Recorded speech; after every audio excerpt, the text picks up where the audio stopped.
Coucou, bonjour à tout le monde, bonjour à tous les parents, je dis bonjour à tous les tuteurs également et je vous dis bonjour à tous les adolescents. Alors je suis Karine Thérèse, je suis nouvelle sur YouTube, je viens juste d'ouvrir ma chaîne. Oui, épargnez-moi des critiques, je sais que c'est encore sombre, c'est encore, le son peut-être n'est pas très bon, mais s'il vous plaît souffrez d'abord de m'écouter comme ça ou de me voir comme ça pendant un moment parce que je n'ai pas encore tout le matériel nécessaire pour pouvoir faire mes vidéos. Mais comme j'estime qu'il y a des choses à dire, il y a des choses importantes à dire, il y a des messages importants à passer, on ne va pas attendre qu'on ait tout le matériel pour pouvoir parler aux gens. Le plus important, c'est que vous m'écoutez, que le message passe au fur et à mesure, n'est-ce pas, avec votre tolérance, bien sûr, je vais améliorer ou alors je vais m'équiper davantage. Bien, donc, je suis pas coach, je suis pas magicienne, je suis juste quelqu'un qui se soucie un peu de, n'est-ce pas, des adolescents, oui, de mes petits frères, des plus jeunes, voilà, de leur rendement scolaire. De plus en plus, on se rend compte que plus les enfants s'inscrivent à l'école, plus ils vont à l'école, plus le rendement scolaire devient médiocre. À une certaine époque, on avait des enfants très brillants et qui avaient leur bac, leur examen. Vous voyez un enfant, par exemple, au Cameroun, à l'âge de pratiquement 14 ans qui a déjà son bac, mais c'est devenu un phénomène pratiquement inexistant aujourd'hui. On se pose bien la question, pourquoi? Qu'est-ce qui ne marche pas? Pourtant, on ne fait qu'ouvrir des écoles. Il y a des écoles de plus en plus dans l'étendue du territoire. Je suppose que c'est pas seulement au Cameroun, mais dans d'autres pays d'Afrique et même d'Europe, voire même l'Asie, pourquoi pas. Donc c'est un problème, je veux dire, fondamental et même universel. Qu'est-ce qui se passe?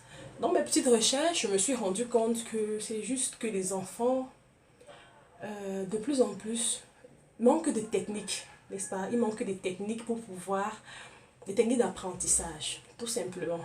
Ils manquent des techniques d'apprentissage. Excusez-moi, il fait tellement chaud ici. Ouf, le temps n'est pas vraiment très bon.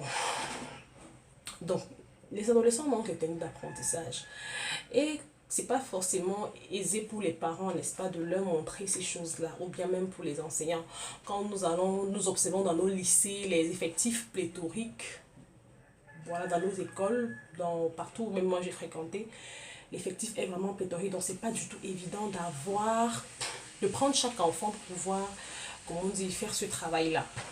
Donc, c'est l'un des objectifs de cette chaîne, voilà, n'est-ce pas, pouvoir aider mes jeunes frères à mieux euh, s'approprier des techniques d'apprentissage, des matières enseignées au niveau de leur établissement.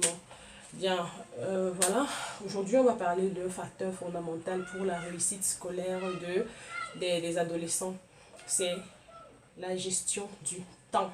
Le temps, le temps, le temps.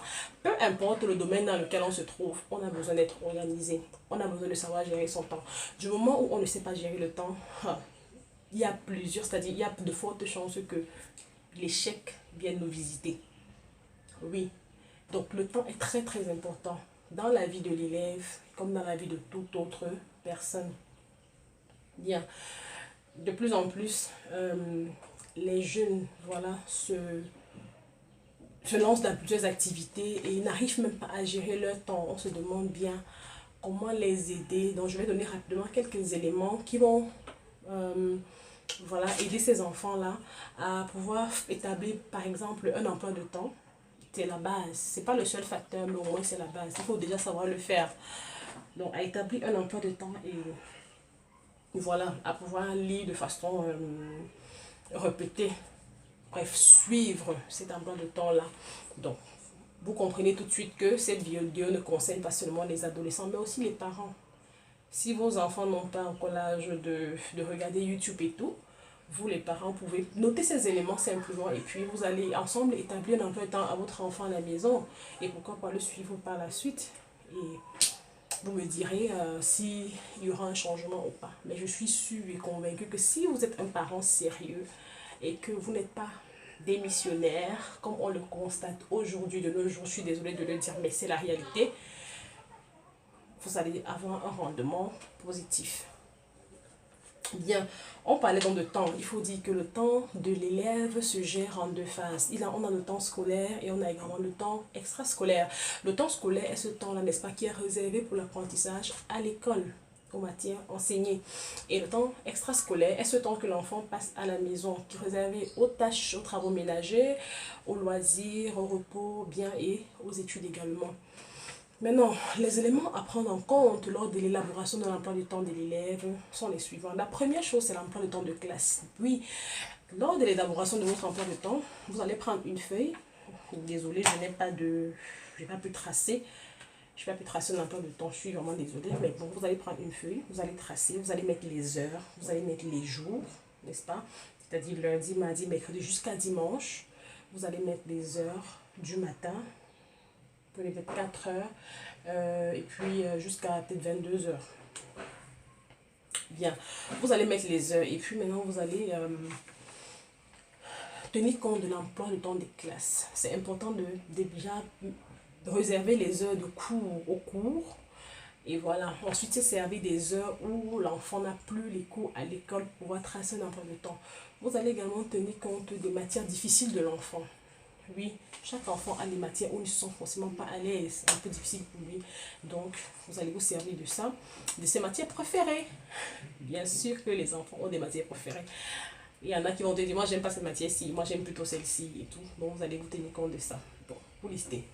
D'abord, le temps de classe, matière difficile, matière préférée. Vous allez tenir compte également de s'il a un répétiteur ou pas. Et oui, ça compte aussi. Vous allez tenir compte de l'étude, du temps d'étude en groupe, parce qu'il y a des enfants qui aiment bien réviser avec leurs amis. Vous allez tenir compte de cela. Vous allez également tenir compte de si l'enfant a un endroit calme et éclairé pour pouvoir étudier. Excusez-moi, il fait tellement chaud, j'ai même pas de lotus à côté de moi là. Vous allez tenir compte, oui, de si l'enfant a un endroit calme, éclairé pour étudier. Vous allez tenir compte de... Voilà, du quota horaire, c'est-à-dire du coefficient des différentes matières de l'enfant. C'est important parce qu'il y en a qui ont des plus grands coefficients que d'autres. Donc, vous tenez compte de ça. Et vous tenez également compte de vous poser des questions suivantes. Voilà, on a déjà dit ça. Quelles sont mes matières préférées? Quelles sont les matières difficiles? Et vous allez également tenir compte du programme du lendemain. C'est-à-dire, si on est par exemple dimanche, qu'est-ce que l'enfant a lundi? Qu'est-ce qu'il a mardi? Qu'est-ce qu'il a mercredi? Voilà, vous allez tenir compte de ça. Parce qu'il faudrait qu'il révise certaines matières à la veille ou bien très tôt le matin avant de se rendre à l'école. Donc voilà, comme ça, quelques éléments pour pouvoir établir un peu de temps de votre enfant.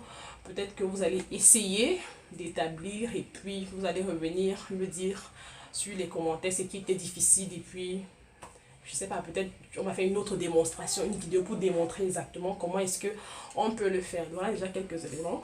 Je vous donne un peu comme un petit devoir, voilà. Si vous avez aimé, voilà, ne manquez pas de me signaler, de vous abonner sur cette chaîne car il y a encore trop de choses intéressantes que je vais partager avec vous. Tolérez vraiment, tolérez encore le fait que ce soit sombre, que ce ne soit pas encore ça. Mais concentrez-vous sur le message. On va travailler ensemble et puis on verra bien. On va améliorer avec le temps. Merci et très bonne journée. À bientôt. Ciao.